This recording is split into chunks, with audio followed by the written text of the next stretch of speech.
Hi, it's Sue. Thanks for joining me for today's Bible reading. I am reading for May 11th, and it is for 2nd Chronicles 1 through 5, so welcome to the beginning of a brand new Bible book. There are 20 20 readings for this book altogether.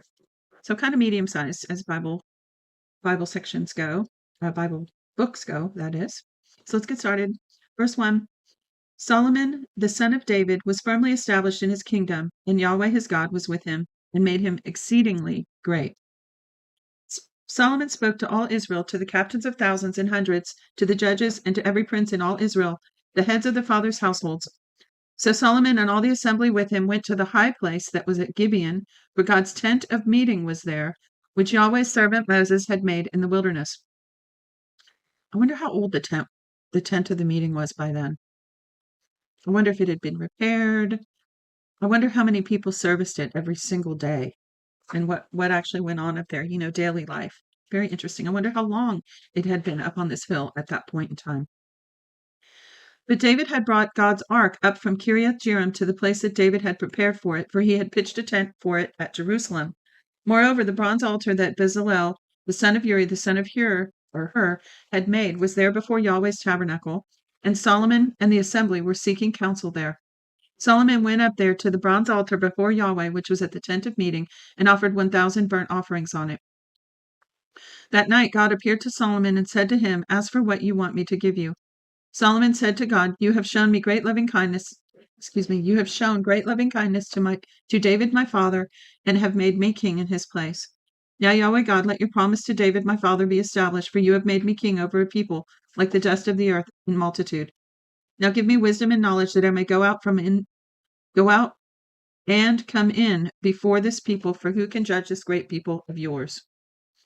God said to Solomon, "Because this was in your heart, and you have not asked for riches, wealth, honor, or the life of those who hate you, nor yet have you asked for long life, but have asked for wisdom and knowledge for yourself, that you may judge my people, over whom I have made you king. Therefore wisdom and knowledge is granted to you. I will give you riches, wealth, and honor, such as none of the kings have had who have been before you, and none after you will have." So Solomon came from the high place that was at Gibeon, from before the tent of meeting, to Jerusalem, and he reigned over Israel.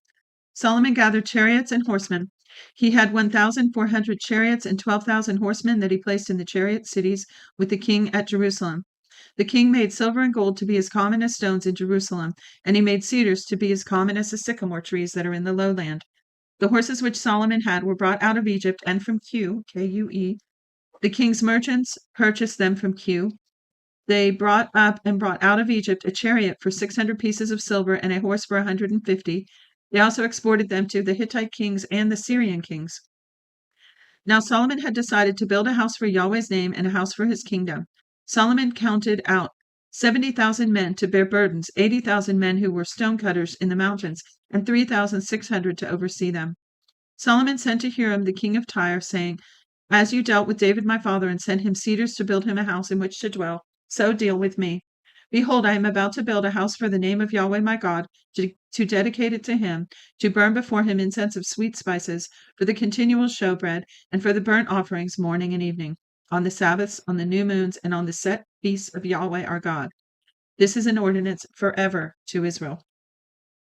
The house which I am building will be great, for our God is greater than all gods." Wait, let me back up. So speaking of these set feasts of Yahweh, we are in the middle of one of those seasons right now, as many know. We had Passover, unleavened bread, first fruits, and we're coming into the Feast of Pentecost. Now, we're right in the middle of the counting of the Omer, as it is. You can look that up. And the time, I believe, when Jesus walked on the earth, those 40 days in between, when he was resurrected and when he ascended. He came back, and a lot of people came back with him, and he walked and talked and ate and drank, and then he ascended to heaven. That's why we need to read our Bibles, so we can know the truth about some of these things you don't normally hear spoken about in church. So anyway, that's the time period we are in right now. I think if I have it correct, the Feast of Pentecost is around May 27th, 28th, somewhere around there this year. So we are still in that time period right now. All right, moving on. So that was the set feasts of Yahweh our God. This is an ordinance forever to Israel. That's why they're still celebrated. And again, there are spring feasts and fall feasts. And we are in the middle of the spring feasts right now. All the spring feasts were fulfilled in Jesus. The fall ones have yet to be in his return. All right, enough of that. Verse 7. Now, this is chapter 2, verse 7. Now, therefore, send me a man skillful to work in gold and silver, in bronze and iron, and in purple, crimson, and blue, and who knows how to engrave engravings, to be with the skillful men who are with me in Judah and Jerusalem, whom David my father provided. Send me also cedar trees, cypress trees, and algum trees out of Lebanon, for I know that your servants know how to cut timber in Lebanon. Behold, my servants will be with your servants, even to prepare me timber in abundance, for the house which I am about to build will be great and wonderful. Behold, I will give to your servants, the cutters who cut timber, 20,000 cores of beaten wheat. Let's see what a core is. 55.9 U.S. gallons, or 211 liters. So he said, I will give to them 20,000 cores of beaten wheat, 20,000 baths of barley, 20,000 baths of wine. Okay, let's see what a bath is. A bath is about 5.5 gallons, or 21 liters. How can that be? Okay. Yeah, that makes sense. Okay. So 20,000 baths of barley, 20,000 baths of wine, and 20,000 baths of oil. Then Hiram, king of Tyre, answered in writing, which he sent to Solomon, because Yahweh loves people, he has made you king over them. I love that. Don't you love that? Because Yahweh loves people. Hiram continued, Blessed be Yahweh, the God of Israel, who made heaven and earth, who has given to David, the king, a wise son, endowed with discretion and understanding, who would build a house for Yahweh and a house for his kingdom. Now I have sent a skillful man endowed with understanding, Hiram Abi, the son of a woman of the daughters of Dan, and his father was a man of Tyre, skillful to work in gold, in silver, and bronze, and iron, and stone, and timber, and in purple, and blue, in fine linen, and in crimson. Also to engrave any kind of engraving, and to devise any device, that there may be a place appointed to him within your skillful men, and with the skillful men of my lord David, your father. So he's getting engineers set up for these projects. Now, therefore, the wheat, the barley, the oil, the wine, which my lord has spoken of, let him send to his servants, and we will cut wood out of Lebanon as much as you need. We will bring it to you in rafts by the sea to Joppa, then you shall carry it up to Jerusalem. Solomon counted all the foreigners who were in the land of Israel, up to the census with which David his father had counted them, and they found 153,600. He set 70,000 of them to bear burdens, 80,000 who were stone cutters in the mountains, 3,600 overseers to assign the people their work. Chapter 3. Then Solomon began to build Yahweh's house at Jerusalem on Mount Moriah, where Yahweh appeared to David his father, which he prepared in the place that David had appointed, on the threshing floor of Ornan the Jebusite. He began to build in the 2nd day of the 2nd month in the 4th year of his reign. Now these are the foundations which Solomon laid for the building of God's house, the length of cubits after the first measure of 60 cubits, and the width 20 cubits.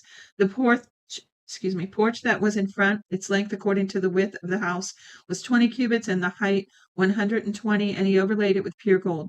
He made the larger room with a ceiling of cypress wood, which he overlaid with fine gold, and ornamented it with palm trees and chains. Someone once said that all the palm trees and the decoration, pomegranates and such, was to emulate Eden, the garden. So I don't know about all that. Just relaying the thought.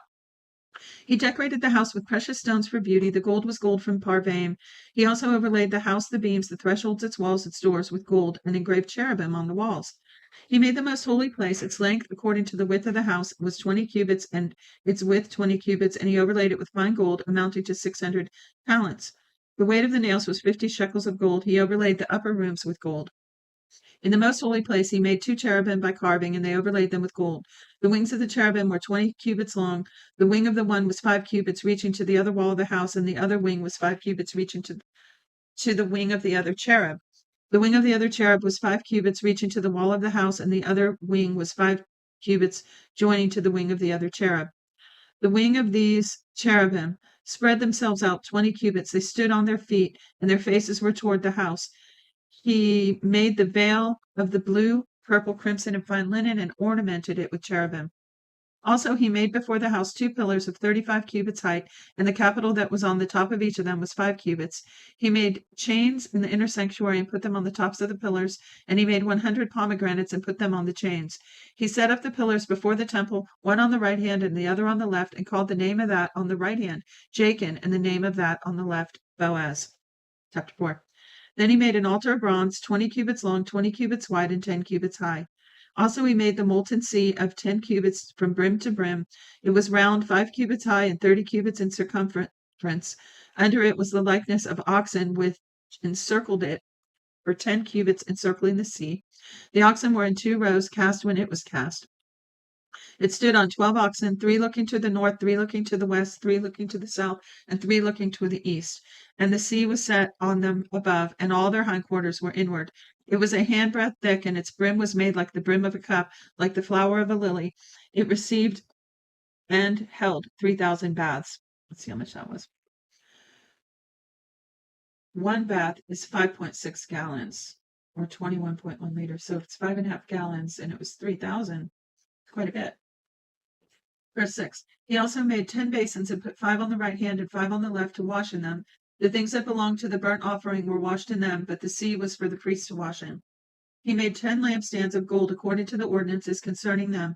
He set them in the temple, 5 on the right and 5 on the left. He also made 10 tables and placed them in the temple, 5 on the right side and 5 on the left. He made 100 basins of gold. Furthermore, he made the court of the priests, the great court, the doors for the court, and overlaid their doors with bronze. He set the sea on the right side of the house eastward toward the south. Hiram made the pots, the shovels, and the basins. So Hiram finished doing the work that he did for King Solomon in God's house. The 2 pillars, the bowls, the capitals which were on the top of the pillars, the 2 networks to cover the 2 bowls of the capitals that were on top of the pillars, and the 400 pomegranates for the 2 networks, 2 rows of pomegranates for each network to cover the 2 bowls of the capitals that were on the pillars. He also made the bases and made the basins on the bases, 1 sea and 12 oxen under it.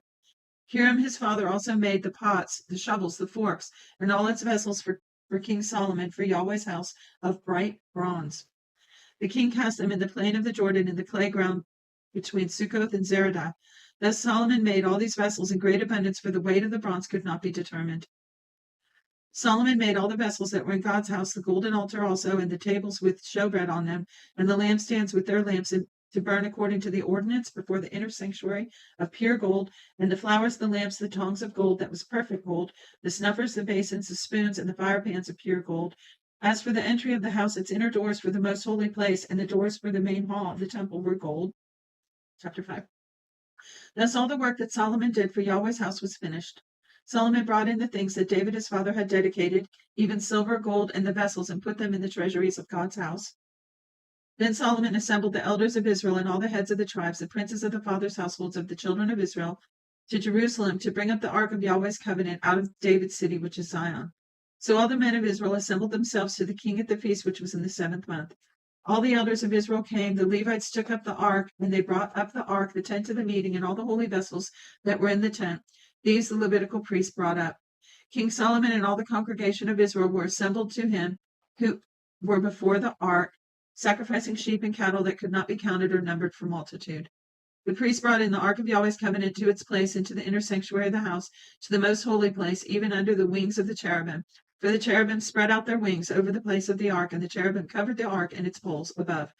The poles were so long that the end of the poles were seen from the ark in the front of the inner sanctuary, but they were not seen outside.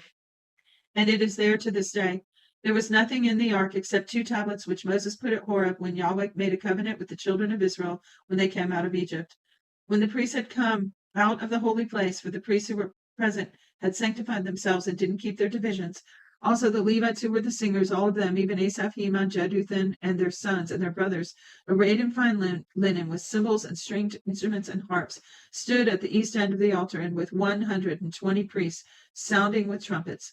When the trumpeters and singers were as one, to make one sound to be heard in praising and thanking Yahweh. And when they lifted up their voice with the trumpets and with the cymbals and instruments of music, and praised Yahweh, saying, For he is good, his loving kindness endures forever. Then the house was filled with a cloud. Even Yahweh's house is the best part. God entered the building after it was built. So it says, I have to read it again. Then the house was filled with a cloud, even Yahweh's house, so that the priest could not stand to minister by reason of the cloud, for Yahweh's glory filled God's house. That's it for today's reading. God bless you. Bless you, bless you, bless you. Thanks for joining me. And I'll see you tomorrow.